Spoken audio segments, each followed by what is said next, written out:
Hai teman-teman, tahukah kalian ada banyak cerita menarik di balik sejarah bendera merah putih?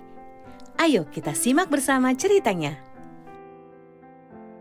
Sejak kapan merah putih menjadi ungkapan rasa kebangsaan kita? Menurut Muhammad Yamin, pahlawan nasional dan tokoh pergerakan Indonesia, warna merah dan putih telah digunakan masyarakat Nusantara sejak 6.000 tahun lalu. Suku bangsa rumpun Austronesia yang mendiami Nusantara saat itu menggunakan warna merah untuk melambangkan matahari dan putih untuk melambangkan bulan.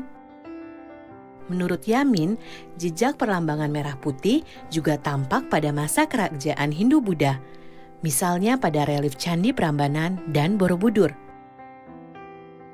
Pada masa VOC dan pemerintahan kolonial Belanda, Pangeran Diponegoro dan Sisingamangaraja XII memakai merah putih sebagai umbul-umbul pasukan mereka. Kisah merah putih berlanjut pada masa pergerakan kebangsaan di awal abad ke-20. Para pelajar Perhimpunan Indonesia di Belanda memiliki bendera yang berwarna merah putih dengan kepala kerbau di tengahnya. Pada tahun 1939, Organisasi Gabungan Partai Politik Indonesia kemudian menghilangkan gambar kepala kerbau dari bendera dan jadilah bendera merah putih seperti yang kita kenal saat ini. Menjelang proklamasi kemerdekaan Indonesia, Ibu Fatmawati menjahit bendera pusaka merah putih yang kemudian dikibarkan pada saat proklamasi kemerdekaan 17 Agustus 1945. Sehari setelahnya, Panitia Persiapan Kemerdekaan Indonesia mengesahkan bendera merah putih sebagai bendera negara Indonesia. Untuk menjaga kondisinya, sejak tahun 1969, bendera pusaka tidak pernah lagi dikibarkan. Tahukah kalian di mana bendera pusaka disimpan? Kalau kalian menjawab Istana Merdeka, betul sekali. Bendera pusaka hanya dikeluarkan setiap upacara 17 Agustus di Istana Merdeka. Sang merah putih adalah salah satu simbol semangat dan persatuan bangsa Indonesia yang paling penting. Karena itu, sudah selayaknya kita menghormatinya dan tidak sembarangan menggunakannya. Setuju teman-teman? Sampai jumpa lagi di cerita menarik sejarah Indonesia lainnya ya.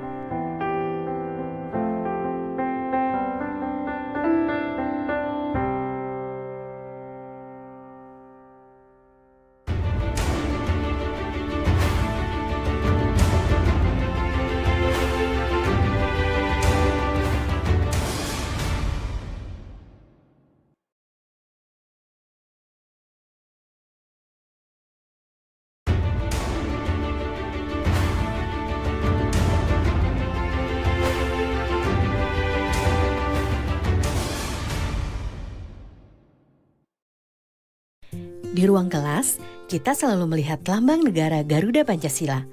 Tapi tahukah teman-teman, kisah di balik tercetusnya lambang tersebut? Ayo kita simak bersama sejarahnya. 4 tahun setelah merdeka, Indonesia belum mempunyai lambang negara.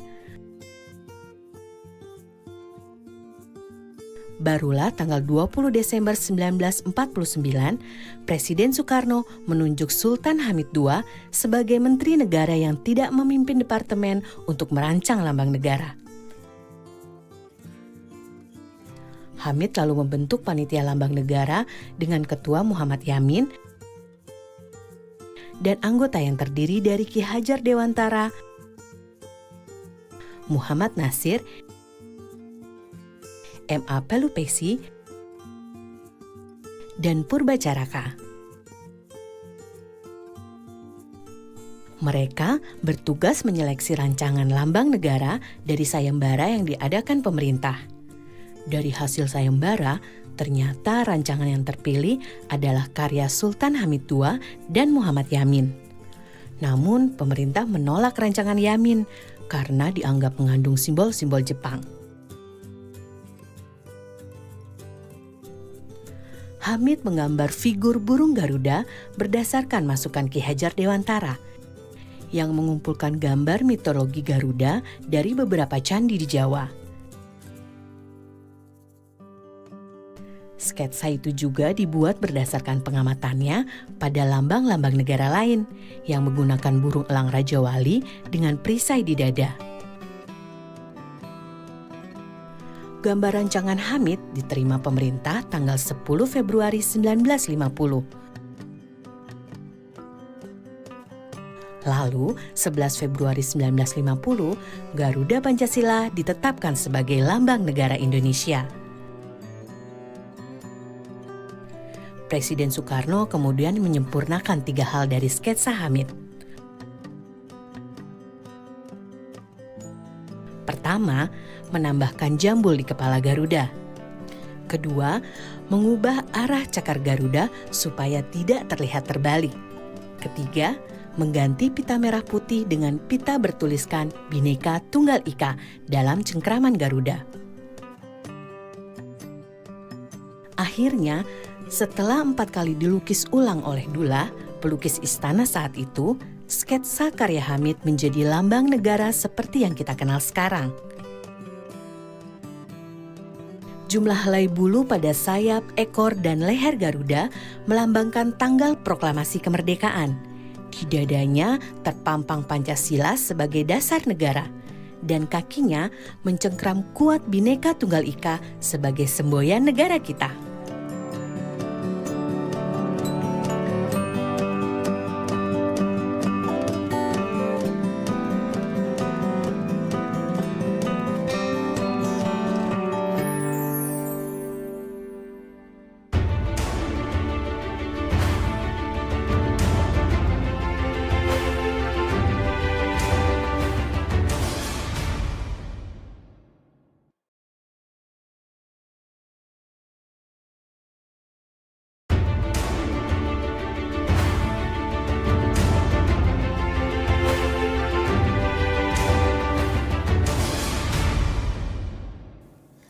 Tanggal 1 Juni sangat penting bagi bangsa Indonesia, karena itu adalah hari lahir Pancasila, dasar negara kita. Bagaimana sejarahnya? Kita simak bersama yuk teman-teman. Kelahiran Pancasila tidak terlepas dari peran Badan Penyelidik Usaha Persiapan Kemerdekaan Indonesia yang disingkat BPUPKI. Sidang pertama BPUPKI tanggal 29 Mei sampai 1 Juni 1945 bertujuan merumuskan dasar filsafat dan bentuk negara Indonesia merdeka. Saat itu ada 3 tokoh yang menawarkan konsep dasar negara Indonesia. Mereka adalah Muhammad Yamin, Supomo, dan Soekarno. Dalam pidato Soekarno tanggal 1 Juni 1945 disampaikan dasar negara Indonesia yang meliputi 1. Kebangsaan Indonesia, 2. Internasionalisme atau pri-kemanusiaan, 3. Mufakat atau demokrasi, 4. Kesejahteraan sosial, dan 5. Ketuhanan yang Maha Esa. Saya namakan ini atas petunjuk seorang teman kita ahli bahasa. Namanya ialah Pancasila. Sila artinya asas atau dasar, dan di atas kelima dasar itulah kita mendirikan negara Indonesia, kekal dan abadi. Demikian kata Soekarno. Sidang BPUPKI pun berakhir dan belum menghasilkan keputusan mengenai dasar negara. Perumusan dasar negara kemudian dibahas lebih mendalam oleh panitia yang berjumlah 9 orang. Anggotanya terdiri dari Soekarno, Muhammad Hatta, Ahmad Subarjo, Muhammad Yamin, Wahid Hashim, Abdul Kahar Muzakir, Abikusno Cokro Sujoso, Haji Agus Salim, dan A.A. Maramis. Pada 22 Juni 1945, Panitia 9 menyelesaikan suatu rumusan yang disebut Piagam Jakarta. Sebelum disahkan, sila pertama dari Piagam Jakarta yang berbunyi ketuhanan dan kewajiban menjalankan syariat Islam bagi pemeluk-pemeluknya diubah menjadi ketuhanan yang Maha Esa. Perubahan tersebut sebelumnya telah didiskusikan kepada 4 tokoh Islam, yakni Ki Bagus Hadi Kusumo, Wahid Hasim, Mr. Kasman Singo Dimejo, dan Teku Muhammad Hasan. Tanggal 18 Agustus 1945, Panitia Persiapan Kemerdekaan Indonesia mensyahkan Undang-Undang Dasar 1945, termasuk Pancasila sebagai dasar negara yang terdapat dalam bagian pembukaan dengan bentuk yang kita kenal sekarang.